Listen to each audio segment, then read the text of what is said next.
Welcome to my channel. Today we understand why emergency funds are important. So let's get started.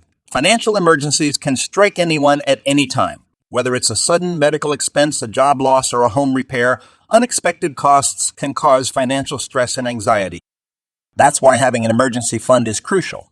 An emergency fund is a dedicated amount of money that you set aside for unexpected expenses.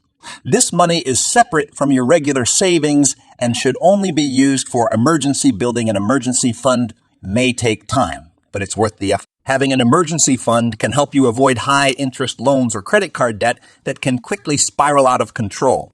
With an emergency fund, you'll be able to handle unexpected expenses without worrying about how you'll pay for them. This will give you peace of mind and allow you to focus on more important things, like your health or getting back on your feet after a job loss.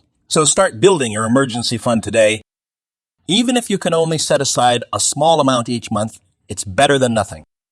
Over time, your emergency fund will grow, and you'll have a safety net to fall back on when you need it most. Remember, emergencies can happen to anyone, but with an emergency fund, you'll be prepared. Thanks for watching.